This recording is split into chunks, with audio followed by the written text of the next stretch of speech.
তো বন্ধুরা নিয়ে চলে এসেছি আরো একটা নতুন ভিডিও। তো আজকের ভিডিও তোমাদের আমি একটা ওয়াল হ্যাঙ্গিং বানিয়ে দেখাবো। তো প্রথমে এখানে আমি একটা নর্মাল পিচ বোর্ডের উপর এরকম লোটাসের শেপে কেটে নিয়েছি। তো এরপরে আমি পিঙ্ক কালার করে দেবো। তো তোমরা আস্তে আস্তে দেখতে থাকো। তো বন্ধুরা আমি এখানে হোয়াইট কালার করে দিয়েছি পদ্ম ফুলগুলোতে। তো এবার আমি পিঙ্ক কালার করে দিচ্ছি এর উপরে। তো বন্ধুরা এখন আমি পদ্ম ফুলের উপরে এখানে এই জড়িটা লাগিয়ে নেব।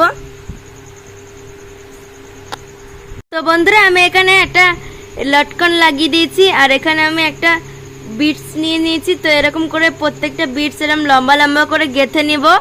তো বন্ধুরা এখানে আমি এই লম্বা অংশটা বানিয়ে নিয়েছি, এখানে কিছু কিছু পুঁথি অ্যাটাচ করেছি। তো এবারে আমি এই পদ্ম ফুলটাকে এইখানে লাগিয়ে দেবো। তো তারপরে আরও কিছু কিছু পুঁথি দিয়ে আবার আর একটা পদ্ম ফুল লাগাবো। তো এটা পুরোটা বানিয়ে তোমাদেরকে দেখাচ্ছি। তো বন্ধুরা আমার এই সম্পূর্ণ ওয়াল হ্যাঙ্গিং বানানো কমপ্লিট। তো এখানে আমি আরো কিছু ডিজাইন করে দিয়েছিলাম। যদি ওয়াল হ্যাঙ্গিংটা ভালো লাগে একটা লাইক করে দেবে। আর আজকের ভিডিও এই পর্যন্তই। তো বাই।